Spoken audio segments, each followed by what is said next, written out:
Let's bring you this now. Coalition governments in South Africa are messy. Unstable partnerships also lead to a deterioration of basic services to communities. And now a two-day national dialogue is currently being held to look at how to stabilize coalitions in the country. It will be led by Deputy President Paul Mashatile as leader of government business and brings together political parties, government and civil society. Our senior reporter, that's ENC's Siphamandla Goge, is in Cape Town and joins us now, of course, to give us a more detailed overview of why this conversation is so important. Siphamandla, a very warm good morning to you, colleague. Let's talk about the significance of this gathering. 2024 general elections are a mere months away, and we're seeing civil society groups, government coming together. Why is it so important for them to have this conversation, but to also have it now? It is simply to prepare for what appears to be a likely reality and possibility that come general election in 2024, there could be a scenario where the electorate forces different political parties to negotiate on how they are going to work together. They don't really like the term coalitions. They would rather phrase it, say it's working agreements, partnerships, and just, a way of working together. But simply put, they may be forced to have something in black and white whereby they commit to working together to form a coalition government, be it at a provincial level or national level. Already at a local government sphere, it's chaotic. It's very messy, and the biggest loser has been, the residents who struggle to get basic services because of unstable, unreliable coalitions or working agreements that are not really working at a local government level. So today and tomorrow, political parties, government and other stakeholders, civil society, academia, they will come together to discuss at this national dialogue on coalition governments to say what is the framework that is needed to be put in place to ensure that if and when the need arises for them to work together, how are they going to work together? What will be the terms and conditions just to protect democracy and also protect the electorate, the citizens and voters who still need to get their basic services. A number of challenges still persist in this country in terms of water, electricity, sanitation, infrastructure. People are looking for basic services, and if there is no working mechanism in place in a form of a stable coalition government, they are the biggest losers. There is no other person who has faced a headache more than anyone in terms of unstable coalition governments other than the Minister of Cooperative Governance and Traditional Affairs, Thembi Nkadimeng. Thank you very much for your time. This will really interest you because you are already facing a headache at a local government level where many coalitions are not working. Why is this significant? Well, not really only actually interests us. The Constitution mandated Department of Cooperative Governance. That is why we're the only department which can put a province under Section 100. It is led by us.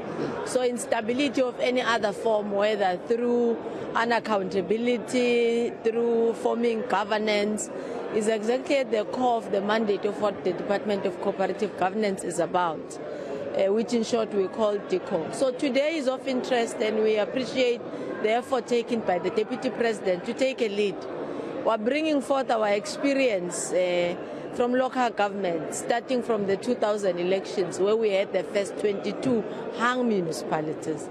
So coalitions are not something foreign in the South African context, at least at local government, particularly because we have had independent candidates since the law allows at local government, and it has always been giving more a multi-party type of a governance at the local government level. But we saw a sharp increase, which actually brought instability. Prior than that, we only had one municipality in the 21 years of local government which couldn't form a council, Abaqulusi, if I'm not mistaken, and they had to go and run where no party could agree to form a coalition with the other.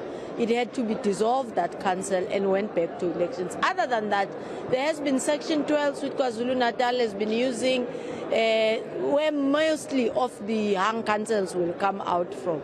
But in 2016, we saw our metros and the initiation of instability at local government, where budgets will be taken back and not spent for communities because of non-agreement and non-disclosure of the interest in the coalition agreements. If that instability goes to provincial and national level, it will be catastrophic for South Africans. Is this dialogue meant to address that possibility and prevent that from happening? Well, it may, but from a COGTA point of view, we are working on the legislation and a review of legislation. And we also want to have a discussion with parties at that level.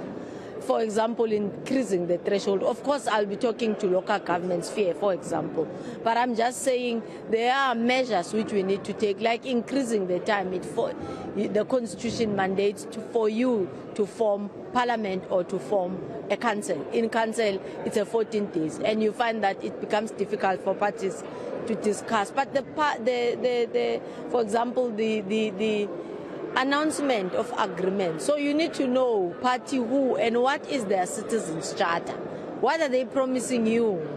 And you need to lock an IDP, for example, so that not Mayor A can change the houses which have been promised because it has just been an IFP mayor and then you change because it's now, or vice versa. So we're looking into forms of, and we hope that the national discourse and discussion can learn from us and the mistakes we have made and the plus that we have made, but of course the learnings that all of us can achieve from one another. Judging by the chaos that is going on, is there anything positive to learn though? Well, there is everything positive. Political parties that will be participating today has undergone through the parliament quite a number of visits to countries where coalitions work. It's for the first time. I'm a former president of SALC. When we designed and we were seeing the outcome of metros is not likely to give us out. Can you come parties and discuss? Nobody showed up. But why? So the fact that they're on the table now, for me, it's a plus. So it's a start. But in other countries, coalition governments work. In South Africa, at a local government sphere that we are talking about, why are we struggling and what will it take to turn that around? If you were to summarize it for us, what is it that we need to look out for, address to ensure that if and when in 2024 we are faced with that reality, things are different? Rules of the game are important, and that is why legislation is key. But political maturity, they are failing now because I don't work with Siphamandla because he didn't greet me. I don't like the color of the suit that he's wearing. But at most, what position that is better that is given me? So it's not about a citizen's delivery, it's not about the interest of the people. And if all of us can mature politically and ensure that the interest of the people comes first, we service them, and then we'll get the benefits of what it is we are supposed to get as a council. But it shouldn't come at the fore of what you need as a party. And there are parties which announce, if you don't give me human settlement where the big budget is, I'm not part.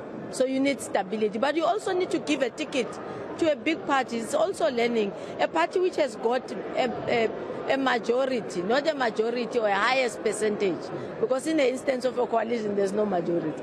A ticket for negotiation, maybe for a time frame, and then form government. If not, you go back to elections. Very briefly, in closing, what is the role of the electorate? Because you can discuss here, but at the end of the day, it boils down to the electorate, the voters. They will decide whether they give political parties majority to form governments or to negotiate for coalitions. What is the role of the electorate? True. I mean, the outcome of elections is coming from is the democracy really in action? It's for electorate one to look closely on what is a promise that each and every coalition or partner makes in what you would want to achieve. So that you don't say, I've put Spa in power, but he's not doing that. When he had never even said he will be able to do that. But the interest of the community, as they are the voters, is what needs to drive them on who do they think best represents them. Look at the maturity of the political parties, but also look into partnership as to whether the policies of these people could be able to be jointed. Do they want to give you land or they don't want to give you land, for example? Those are things you can't marry. It's either you want, it's either you don't want. Okay. Minister Thembinka Dimeng, responsible for cooperative governance and traditional affairs, they're talking to us about what is happening. Take a look at what is happening behind me as we are about to wrap up here. For now, this is the setup.